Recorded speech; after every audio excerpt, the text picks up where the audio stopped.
संत नहीं थे रावण के पास, सत्संग नहीं थी रावण के पास। बोलो ना भाई, लंका में कभी सत्संग हुई? सुना आपने?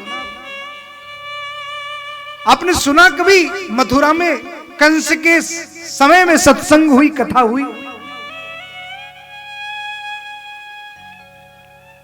लंका में कभी संत का आगमन हुआ? लंका में कभी सत्संग हुई? बोलो ना भाई, हुई कि नहीं हुई? अगर मैं कहूं कि हुई तो एक बार हुई।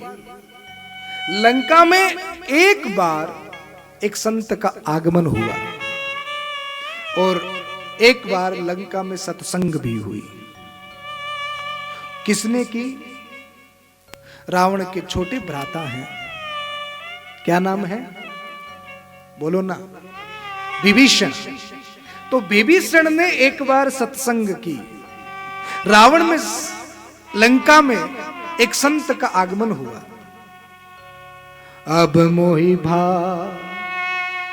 भरोस हनुमंता, बिनु हरि कृपा मिलहि नहीं संता। पढ़ते हो ना सुंदरकांड में? किसने कहा?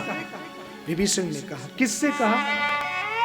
हनुमान जी से कहा। अब हनुमान जी के समान दूसरा संत कौन हो सकता है? तो विभीषण को सत्संग सुलभ हुई, और वो भी किसके द्वारा? हनुमान जी के द्वारा संत का आगमन हुआ और विभीषण ने सत्संग की। हनुमान जी ने आकर के लंका में विभीषण को सत्संग कराया। और महाराज, सत्संग का फल देखिए क्या होता है। रावण ने राम का दर्शन किया, फिर भी उसकी लंका जल गई, वो लंकेश नहीं रहा। विभीषण ने राम का दर्शन किया, पर उससे पहले संत का दर्शन किया। और संत का दर्शन भी कैसे किया? संत का दर्शन स्वार्थ से नहीं किया। विभीषण का जो संत दर्शन था वो सत्संग के लिए था। और ऐसे संत का दर्शन करके, उनकी सत्संग करके जब विभीषण राम जी के पास में गए, तो महाराज, जो संपदा शिव रावण दीन दिए 10 माथ, सोई संपदा विभीषण ही, सकुच दीन रघुनाथ। भगवान जब विभीषण हनुमान जी के दर्शन करके और हनुमान जी की सत्संग करके भगवान राम से भेंट करने के लिए आए, तो विभीषण को बंदी बना दिया गया।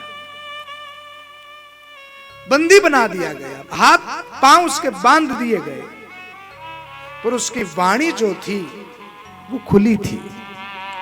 विभीषण ने आकर के जब भगवान को नमन किया, तो यहां पर जब राम जी ने विभीषण को देखा, सारे बंदर भालू जो थे वो विभीषण को मारने के लिए आतुर हो गए। तो राम जी ने देखा कि विभीषण तो संत समागम करके आया है, विभीषण तो सत्संग करके आया है, इसका मतलब ये लंका में रहता जरूर है, पर ये दुष्ट नहीं है, ये दैत्य नहीं है, ये राक्षस प्रवृत्ति नहीं है। और भगवान ने विभीषण को संबोधन किया, और सबसे पहला जो संबोधन था वो प्रभु का विभीषण के लिए क्या था? लंकेश कहा। जामवंत जी ने कहा, प्रभु आप विभीषण को लंकेश कह रहे हो? अरे ये लंकेश नहीं है, ये लंकेश का छोटा भाई है, ये लंकेश नहीं है।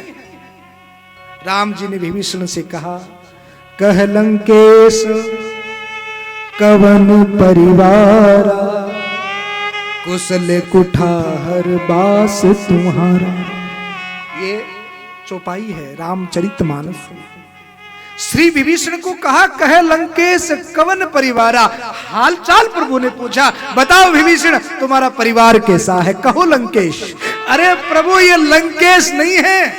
तो बोले लंकेश का छोटा भाई ये विभीषण है।